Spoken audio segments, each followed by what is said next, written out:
ಎರಡನೇದು, ರಾಜ್ಯಕ್ಕೆ ಅನ್ಯಾಯ ಆಗಿದೆ ಅಂತೇಳಿ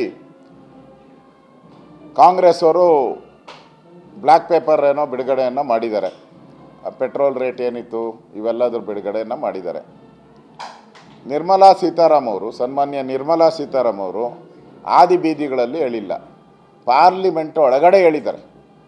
ಪಾರ್ಲಿಮೆಂಟ್ ಒಳಗಡೆ ಅದರಲ್ಲೇನಾದರೂ ಮೋಸ ಇದ್ದರೆ, ತಪ್ಪಿದ್ರೆ ಹಕ್ಕುಚ್ಯುತಿಯನ್ನು ತರ್ಬೋದು. ಕಾಂಗ್ರೆಸ್ ಅವರಿಗೆ ದಮ್ಮಿದ್ರೆ ಅವರಿಗೆ ಹಕ್ಕುಚ್ಯುತಿಯನ್ನು ತನ್ರಿ ಅವ್ರ ಮೇಲೆ. ನೀವು ಈ ಸುಳ್ಳು ಹೇಳಿದ್ದೀರಾ, ಕರ್ನಾಟಕಕ್ಕೆ ಬಗ್ಗೆ ಕೊಟ್ಟಿರೋ ಅಂಕಿಅಂಶ ಸರಿಯಾಗಿಲ್ಲ, ಅದಕ್ಕೆ ಇಲ್ಲಿ ಟೀಕೆ ಮಾಡಿದ್ದಾರೆ, ಇಲ್ಲೆಲ್ಲ ಟೀಕೆ ಮಾಡಿದ್ದಾರೆ. ನಿರ್ಮಲಾ ಸೀತಾರಾಮ್ ಅವರು ಆರಿಕೆ ಉತ್ತರ ಕೊಟ್ಟಿದ್ದಾರೆ, ತಪ್ಪು ಮಾಹಿತಿ ಕೊಟ್ಟಿದ್ದಾರೆ ಅಂತ. ಅದಕ್ಕೆ ತಪ್ಪಿದ್ರೆ, ನಿಮಗೆ ಆ ದಮ್ಮಿದ್ರೆ ಪಾರ್ಲಿಮೆಂಟಲ್ಲೇ ನೀವು ಹಕ್ಕುಚ್ಯುತಿಯನ್ನು ಮೂವ್ ಮಾಡಿ.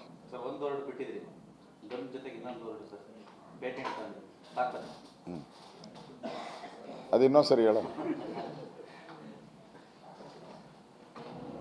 ಎರಡನೇದು, ರಾಜ್ಯಕ್ಕೆ ಅನ್ಯಾಯ ಆಗಿದೆ ಅಂತೇಳಿ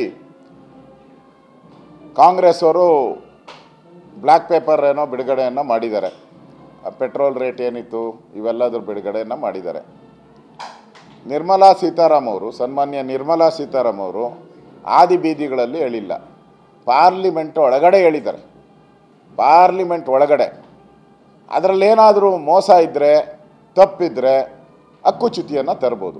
ಕಾಂಗ್ರೆಸ್ ಅವರಿಗೆ ದಮ್ಮಿದ್ರೆ ಅವರಿಗೆ ಹಕ್ಕುಚ್ಯುತಿಯನ್ನು ತನ್ರಿ ಅವ್ರ ಮೇಲೆ. ನೀವು ಈ ಸುಳ್ಳು ಹೇಳಿದ್ದೀರಾ, ಕರ್ನಾಟಕಕ್ಕೆ ಬಗ್ಗೆ ಕೊಟ್ಟಿರೋ ಅಂಕಿಅಂಶ ಸರಿಯಾಗಿಲ್ಲ, ಅದಕ್ಕೆ ಇಲ್ಲಿ ಟೀಕೆ ಮಾಡಿದ್ದಾರೆ, ಇಲ್ಲೆಲ್ಲ ಟೀಕೆ ಮಾಡಿದ್ದಾರೆ. ನಿರ್ಮಲಾ ಸೀತಾರಾಮ್ ಅವರು ಆರಿಕೆ ಉತ್ತರ ಕೊಟ್ಟಿದ್ದಾರೆ, ತಪ್ಪು ಮಾಹಿತಿ ಕೊಟ್ಟಿದ್ದಾರೆ ಅಂತ. ಅದಕ್ಕೆ ತಪ್ಪಿದ್ರೆ, ನಿಮಗೆ ಆ ದಮ್ಮಿದ್ರೆ ಪಾರ್ಲಿಮೆಂಟಲ್ಲೇ ನೀವು ಹಕ್ಕುಚ್ಯುತಿಯನ್ನು ಮೂವ್ ಮಾಡಿ.